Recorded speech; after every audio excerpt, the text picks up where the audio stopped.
Hi అండి. తెలంగాణ ప్రభుత్వం వాహనాల విషయంలో ఒక చాలా ముఖ్యమైన కొత్త రూల్ తీసుకొచ్చింది.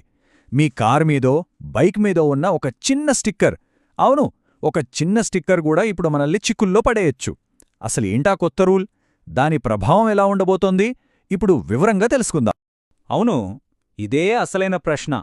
మీ వెహికల్ మీద ప్రెస్, అడ్వొకేట్ లేదా ఏదైనా గవర్నమెంట్ సింబల్ లాంటిదుందా?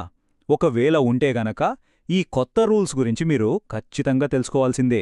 ఎందుకంటే ఈసారి గవర్నమెంట్ ఈ విషయంలో చాలా స్ట్రిక్ట్గా ఉండబోతోంది. ఇదేదో ఊరికే వచ్చిన న్యూస్ కాదండి. ఇదిగో ఇక్కడ చూస్తున్నారు కదా, ఇదే ఆ అఫీషియల్ గవర్నమెంట్ మెమో. జనవరి 22, 2026న మన information and public relations department జారీ చేసింది. ఇప్పుడు మనం మాట్లాడుకుంటున్న మార్పులన్నిటికీ ఇదే ఆధారం. సరే, ఇంతకీ గవర్నమెంట్కి ఈ సింబల్స్తో వచ్చిన ప్రాబ్లమేంటి? ఎందుకిలా సడన్గా ఈ మార్పు తీసుకురావాల్సొచ్చింది? ఆ కారణాలేంటో ఇప్పుడు చూద్దాం. గవర్నమెంట్ చెప్తున్న ఫస్ట్ అండ్ మెయిన్ ప్రాబ్లం ఏంటంటే, ఈ సింబల్స్ జనాల్ని తప్పుదారి పట్టిస్తున్నాయట. అంటే బండి మీద ఓ స్టిక్కర్ కనిపిస్తే చాలు, అబ్బో ఈయనెవరో పెద్ద ఆఫీసర్ అని, ఈయనకి స్పెషల్ రైట్స్ ఉంటాయని చాలామంది అనుకుంటున్నారు. ఇది కరెక్ట్ కాదు కదా. ఇక రెండోది, ఇది ఇంకాస్త సీరియస్ విషయం. కొంతమంది ఏకంగా ఫేక్ సింబల్స్ వాడేసి వాళ్లకు లేని హోదాని ఉన్నట్టుగా చూపించుకుంటున్నారు. ఇది ఒక రకంగా చట్టాన్ని మిస్యూజ్ చేయడమే కాదు, జనాల్ని మోసం చేయడమే అవుతుంది. సరే, ఇంతకీ ఏ సింబల్స్ని బ్యాన్ చేశారు, ఏవి బండిమీద ఉండకూడదు? ఆ లిస్టేంటో ఇప్పుడు క్లియర్గా చూసేద్దాం. అప్పుడొక క్లారిటీ వస్తుంది. ఒక్కసారి చెక్ చేసుకోండి, మీ బండి మీద వీట్లో ఏవైనా ఉన్నాయేమో. గవర్నమెంట్ ఎంబ్లమ్స్ అంటే ప్రభుత్వ చిహ్నాలు, తర్వాత హ్యూమన్ రైట్స్ కమిషన్ లాంటి పేర్లు, అడ్వకేట్, ప్రెస్ స్టిక్కర్లు, రకరకాల జెండాలు, లోగోలు, ఇలా ఏవి పడితే అవి రాసుకున్న పేర్లు, స్టిక్కర్లు, వీటన్నింటినీ ఇప్పుడు తీసేయాల్సిందే. ఇవన్నీ బ్యాన్ లిస్ట్లోకి వస్తాయి. ఇక ప్రెస్ స్టిక్కర్ల విషయానికొస్తే రూల్ మరీ స్ట్రిక్ట్గా ఉంది. ఎవరు పడితే వాళ్ళు ప్రెస్ అని పెట్టుకోడానికి వీల్లేదు. కేవలం గవర్నమెంట్ ఇన్ఫర్మేషన్ డిపార్ట్మెంట్ అధికారికంగా అక్రిడిటేషన్ ఇచ్చిన జర్నలిస్టులు మాత్రమే ప్రెస్ స్టిక్కర్ వాడుకోవచ్చు. మిగతా వాళ్లు వాడితే అది ఇల్లీగల్ అవుతుంది. ఇక్కడ ఇంకో చాలా ఇంపార్టెంట్ పాయింట్ ఉంది.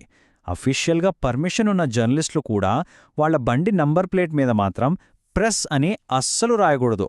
నంబర్ ప్లేట్ ఎప్పుడూ రూల్స్ ప్రకారం క్లియర్గా ఒక్క నంబర్ మాత్రమే కనిపించేలా ఉండాలి. అయితే ఈ రూల్ ఏమన్నా గవర్నమెంట్ సడన్గా తెచ్చిందా? అస్సలు కాదు.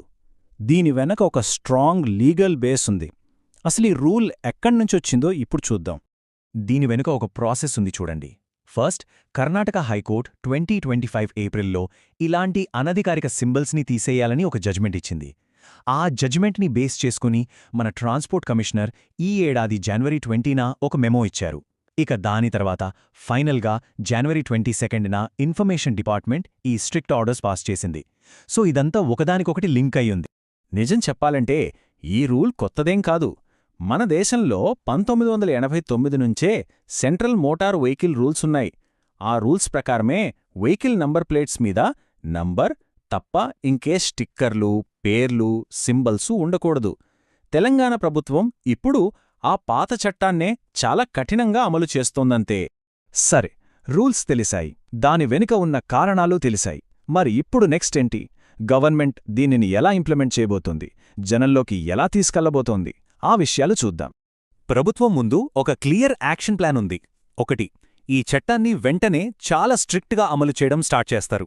2, ఈ మార్పుల గురించి అందరికీ తెలియాలి కాబట్టి ఒక పెద్ద పబ్లిసిటీ క్యాంపెయిన్ కూడా చేస్తారు.